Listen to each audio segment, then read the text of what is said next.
2, 3, 4.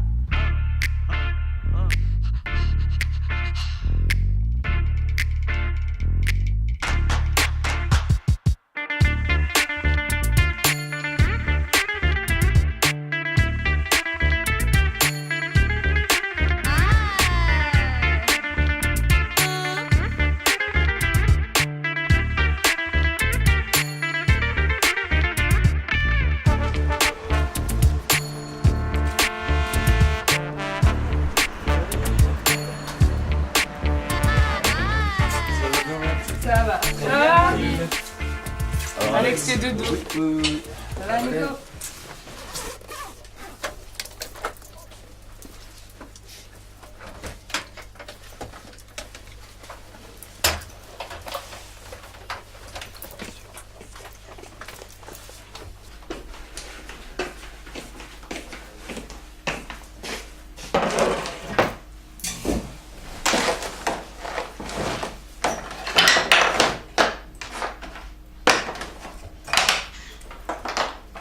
Qu'est-ce que t'es en train de faire, Amandine?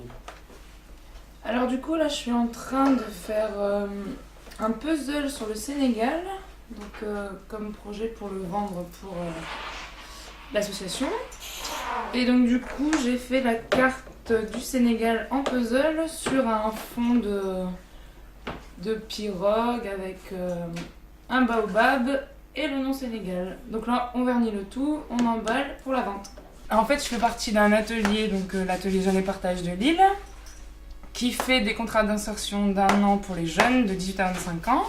Et en fait, chaque année, on vend des meubles, on vend ce qu'on crée, donc en menuiserie et en peinture, pour un projet humanitaire. Et là, je suis arrivée sur le projet qui était d'aller replanter la mangrove au Sénégal.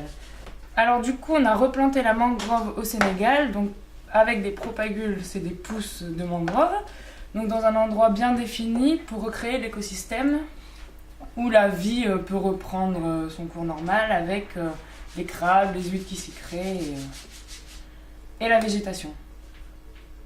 Et tout ça avec les enfants. Donc en fait la mangrove c'est une espèce de grande plante aquatique qui pousse sur 3 à 4 mètres pendant, il faut à peu près 5 ans pour arriver à l'âge adulte. Donc quand ça se plante comme ça à marée basse du coup parce que ça pousse dans l'eau avec des grandes racines comme ça. Et du coup en fait ça permet par la suite que la biodiversité revienne parce que du coup tous les petits animaux, les petits trucs et tout ils aiment bien venir se reproduire en fait. C'est vraiment le début de la vie entre guillemets du coup, qui se fait dans les pieds de mangrove. Donc du coup ça pourrait ramener par la suite les poissons en fait. Parce que là-bas ils vivent beaucoup à base de pêche, l'aliment principal le poisson quoi du coup et ça oblige les pêcheurs en fait à partir assez loin du coup plus au sud en Gambie ou alors aller à l'embouchure qui a été créée tout au nord par les hommes, mais bon là ils sont en petite pirogue donc du coup avec les aléas et viens de la mer il y a beaucoup de noyés du coup ils sont à peu près à 150 noyés depuis 6-7 ans je crois du coup. Après on a aussi du coup avec ma collègue Amandine j'ai peint le mur de l'école maternelle quoi de Mouhit. Donc du coup c'était une demande du directeur là-bas, c'était un super plaisir de pouvoir faire ça quoi du coup.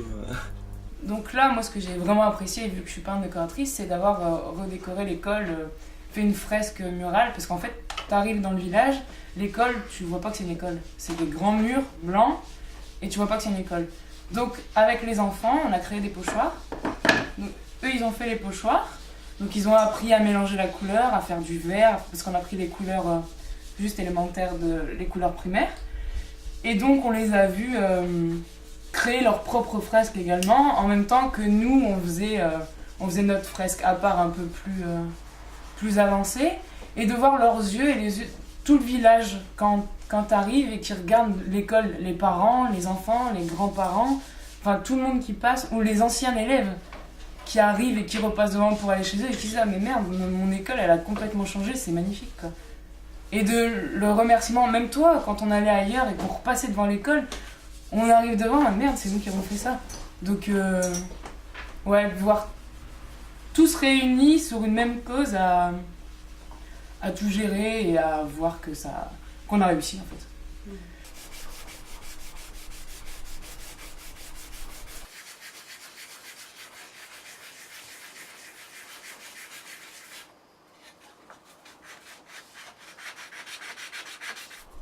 Donc en fait moi ce qui m'a donné envie de participer à l'atelier en fait c'est le fait qu'il y ait C'est que ce soit déjà un contrat d'insertion, déjà pour nous permettre de nous insérer plus facilement en développant nos compétences sur un type de travail.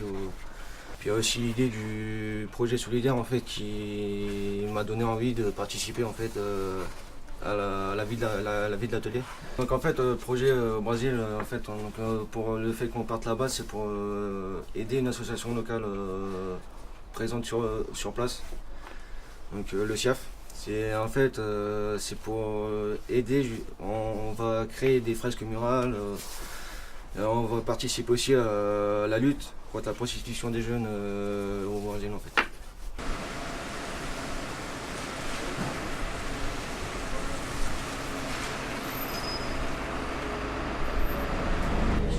Et tu comptes partir quand?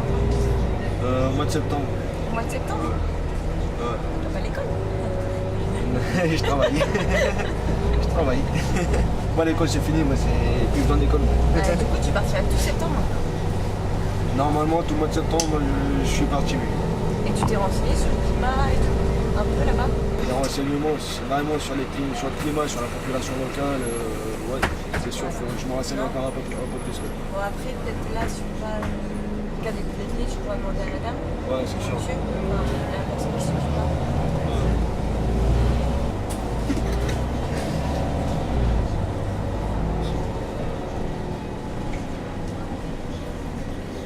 Bonjour Nicolas, bonjour Kevin. Donc vous avez déjà participé à une réunion collective où on vous a présenté les différents services de la mission locale. Donc c'est le premier entretien que l'on a ensemble. Et en quoi la mission locale peut vous aider? Non, parce qu'en fait j'ai un projet humanitaire prévu à la fin de l'année, au mois de septembre au Brésil. Oui. Et en fait j'aurais voulu savoir quelles pourraient être les aides quelles sont les aides qui pourraient m'être apportées. Donc effectivement, il y a des possibilités d'accompagnement au financement puisqu'on travaille avec des institutions telles que le Conseil régional, le département du Pas-de-Calais, par le biais de Imaginons un monde meilleur, qui est un dispositif qui peut vous aider à financer votre projet. Certaines communes participent également au financement. Ouais, c'est le bon moment pour justement essayer de prendre mon envol pour avoir une première expérience internationale. D'accord. Il ne suffit pas d'avoir l'idée du pays, mais il faut quand même connaître le pays dans lequel vous allez passer quelques semaines, voire quelques mois.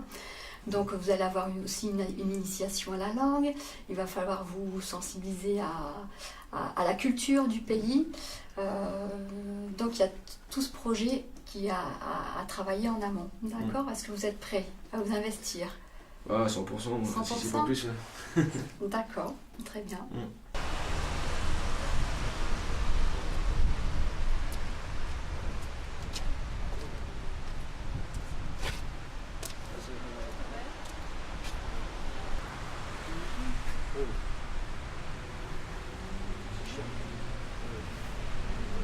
Je suis partie en 2010 donc, dans un cadre d'éco-volontariat au Honduras dans un centre de reproduction d'iguanes. Moi je voulais partir à l'étranger mais j'avais envie de partir pour agir pour l'environnement. C'était très important, je ne voulais pas juste faire du tourisme à l'étranger. Je suis partie donc j'ai eu aucune préparation de voyage, j'ai juste contacté les gens qui étaient déjà partis. J'ai été retenue malgré que je n'avais pas un super bon niveau de langage, je ne parlais pas trop espagnol. Du coup voilà, j'ai pris mon billet, j'ai préparé ma valise qui n'est pas arrivée en même temps que moi. Mais voilà, je suis partie toute seule en fait. En gros, j'ai pris l'avion, j'ai pris le taxi, j'ai pris le bateau et sur l'île, on m'a accueilli des bénévoles. Donc c'était un centre, on était là pour la protection des iguanes qui sont endémiques de l'île. Donc on est dans un centre où il faut reproduire les iguanes. Et donc les volontaires du monde entier, donc il y avait des Français, des Américains, des Italiens, des Australiens, des Honduriens. On était entre 10 et 15, il y avait 15 places, ça tournait toutes les semaines. Donc le lundi, on se réunissait, on programmait la semaine. Donc il fallait s'occuper du centre, s'occuper des iguanes, fallait ranger la cuisine, fallait aller dans les écoles, promouvoir un peu ce qu'on faisait, accueillir les touristes, leur expliquer, leur montrer le centre. Et du coup, on s'organisait toute la semaine et après, on avait des temps libres, on avait le week-end. Puisque vous avez eu des expériences de mobilité internationale, donc quelles qu'elles soient, Ce que je vous propose, c'est donc un petit exercice en fait collectif qui a pour but en fait de décrire un petit peu les projets que vous avez pu réaliser, vos projets de mobilité. Vous allez essayer de réfléchir sur ce que ça vous a apporté vous au niveau des savoir-faire. J'ai fait 2 SVE, donc un en Macédoine de 2 mois, où j'ai pu organiser un festival de théâtre, et un autre en Turquie de 11 mois, où j'ai pu donner des cours d'anglais, de musique. Mais je vais vous parler de mon expérience de 2 mois en Macédoine. On a été là-bas en jouant de la musique, tout ça. Et puis d'un coup, t'as tous les enfants qui se sont ramenés. T'as des autres musiciens qui se sont ramenés, donc accordéon, violon, tout ça. On a commencé à jouer tous ensemble sur la place. T'as les mamas qui ont commencé à faire à manger et tout ça. En fait, c'est devenu une grande fête. Et c'est super, quoi. C'était énorme. C'est un super souvenir. Super souvenir, quoi. C'était là, tu connais personne, et d'un coup, tout le monde est ensemble et partage un moment tous ensemble. Si c'était à refaire? Ah bah je le fais sans hésiter, sans hésiter. Parce que malgré les petites embûches en fait, ça permet d'évoluer, de se renforcer et d'aller de l'avant en fait. On fait toujours face à des problèmes. Moi j'ai eu des problèmes de visa par exemple, parce que j'étais pas assez préparée, que la DIS n'avait pas assez de recul par rapport à ça. Mais... Pour toi il aurait fallu encore plus de préparation. Non, parce que ça fait partie du jeu aussi. Si on se retrouve pas dans l'embarras, comment ça nous aide pas à grandir aussi. Le but c'est d'aller, de voir, mais aussi de sortir de certaines situations. Et ce qui nous rend fiers, c'est de pouvoir sortir tout seul de ces situations, de se dire bon bah voilà, là je suis loin, je suis toute seule, il n'y a plus personne. Je vais pas appeler la 10 en pleine nuit parce que j'ai perdu les clés de mon appart. Non, ça y est. Là, cette fois-ci, je le gère, quoi. J'ai 23 ans, je suis grande, ça, je peux le gérer. Bon, j'ai eu un problème de visa, ça aussi, je peux le gérer. Maintenant, je connais des gens sur place. Maintenant, ça te donne de la confiance en soi.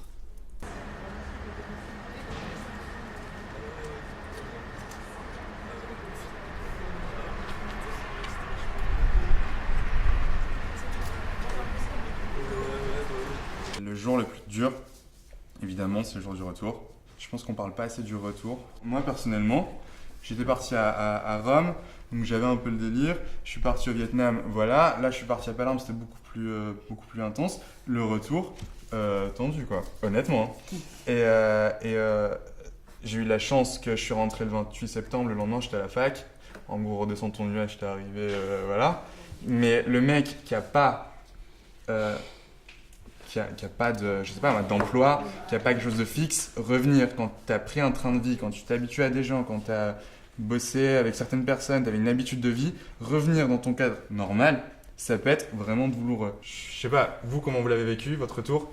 Moi, ça a été une expérience limite traumatisante. On a à peine fini de s'intégrer que ça y est, en fait, on repart déjà, puis on s'y attend vraiment pas. Enfin, moi-même, le dernier jour, là, je me rendais même pas compte que je partais. Du coup, et là, le retour, c'est vraiment. T'avais envie de rester en fait? Bah ouais, voilà, j'ai même envie de semer le groupe ou quoi, de me mettre en galère pour rester, mais bon, non, mais c'est pour ça, ce serait bien. On a peut-être pas non plus envie de penser au retour, vu qu'on est à fond dedans, mais ça, faut trouver le juste milieu entre penser au retour, mais pas trop non plus, du coup. Donc le retour, c'est la phase délicate du projet, quoi, pour toi. Peut-être voir ça en premier. Bon, du coup, travailler sur le retour avant de partir, tu veux dire. Voilà. Non, mais rien que le fait que quand tu te balades dans la rue au retour, tu dis bonjour à une personne, là-bas c'était un grand sourire tout de suite et ça va, la famille ça va. Ou là tu reviens ici, t'as quelqu'un de froid et chacun est personnel et tu te retrouves tout seul. Et c'est en fait en allant à l'étranger que d'un coup on remarque qu'il y a d'autres manières de faire. La politesse, c'est des manières de faire qui sont différentes. Ne serait-ce qu'entre la France et le Maroc, c'est différent. Alors c'est un peu cliché, mais c'est vrai qu'ils posent des questions à propos de la famille. Bonjour, comment ça va? Comment ça va ta famille? Comment ça va tes parents? Comment ça va ta soeur? Comment ça va ta cousine? La suite. Et justement, c'est cette manière. On est habitué à faire...